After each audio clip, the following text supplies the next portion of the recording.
In times of emergency, state and city organizations must work together in order to deal with the ongoing crisis. In last week's blizzard, Attleboro officials had to coordinate with the Massachusetts Emergency Management Agency. In addition, the DPW had to coordinate with the city police and fire departments in order to provide the latest information to the public and help those in need. After the storm, we spoke with Attleboro Mayor Kevin Dumas to get his perspective on the city's performance during and after the storm. The reaction during Winter Storm Nemo, and certainly we knew that this was going to be a major storm, so the preparations in advance to be able to make sure that equipment was ready, contractors were notified, the reaction if we had to be able to have somebody evacuated, emergency shelters, the elderly, all of the elderly facilities, nursing homes, the hospital, a wide variety of resources to be able to make sure that are available and that all the plans, if they had to be implemented, that we could do that effectively. So all of that happened on department head meetings in advance, the coordination of all the crews, the declaration of emergency in advance. So staff were told on Thursday that when they were going to report to work on Friday, it wasn't just the Department of Public Works Highway Division employees.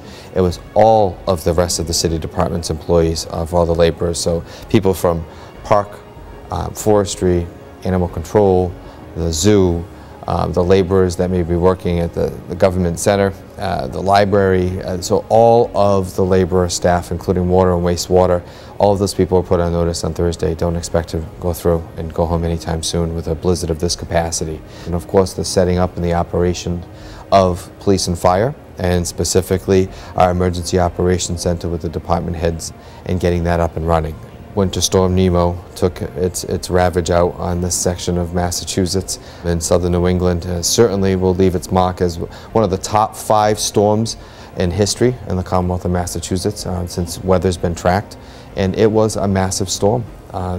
Most people were fortunate enough, out of the 19,000 electric customers that National Grid has in the city of Attleboro, 5,000 of them at the height of the storm were without power.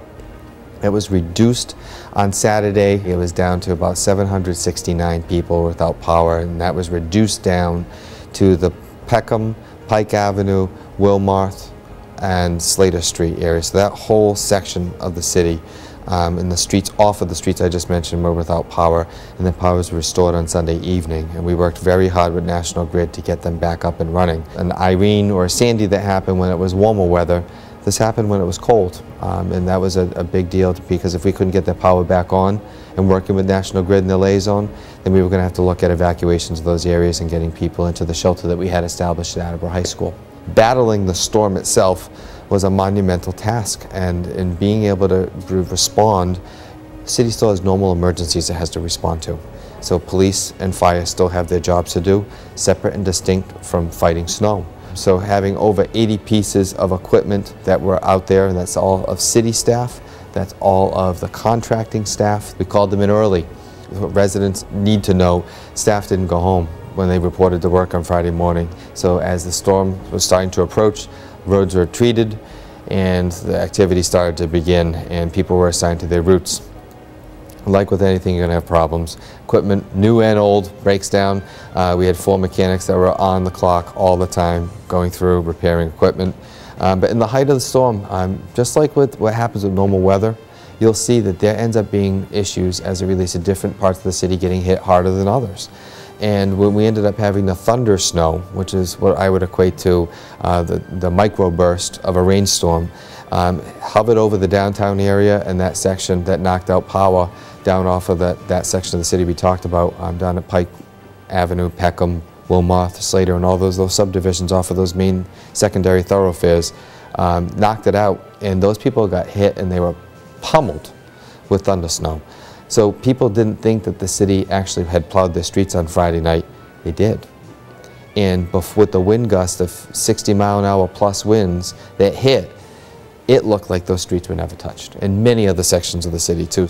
But we ended up having issues as it related to the fact that when people were out of the area, they did their route. A couple of pieces of equipment did break down. I had reached out to MEMA, the Massachusetts Emergency Management Agency. There's been 5 front-end loaders, giant pieces of equipment that have come as services from MEMA that the state is paying for. They've been in here and being able to take down the giant snow pile sizes at the intersections all across the city.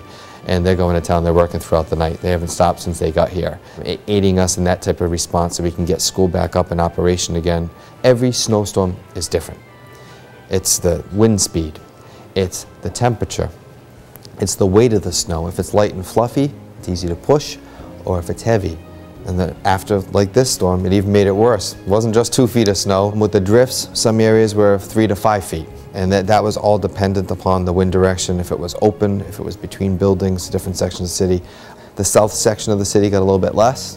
The rest of the section of the city, from downtown heading out towards Norton, Rehoboth, got a little bit more.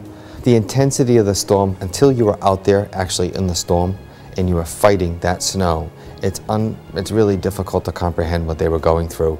At some point, from a normal plow activity that you would normally see going by your home, was brought to a stop or a crawl because they plainly couldn't see. So when I say to people, please be patient, that's what these people were going through all that time, which made their job absolutely miserable. But they had the commitment just to keep on going, because we didn't want people's pipes to freeze, worried about the elderly, assisted living facilities. We had to make sure that people, that their power got back, but we're fighting 2 fronts, which was really, really difficult. But the intent was keep your main thoroughfares and your secondary roads open.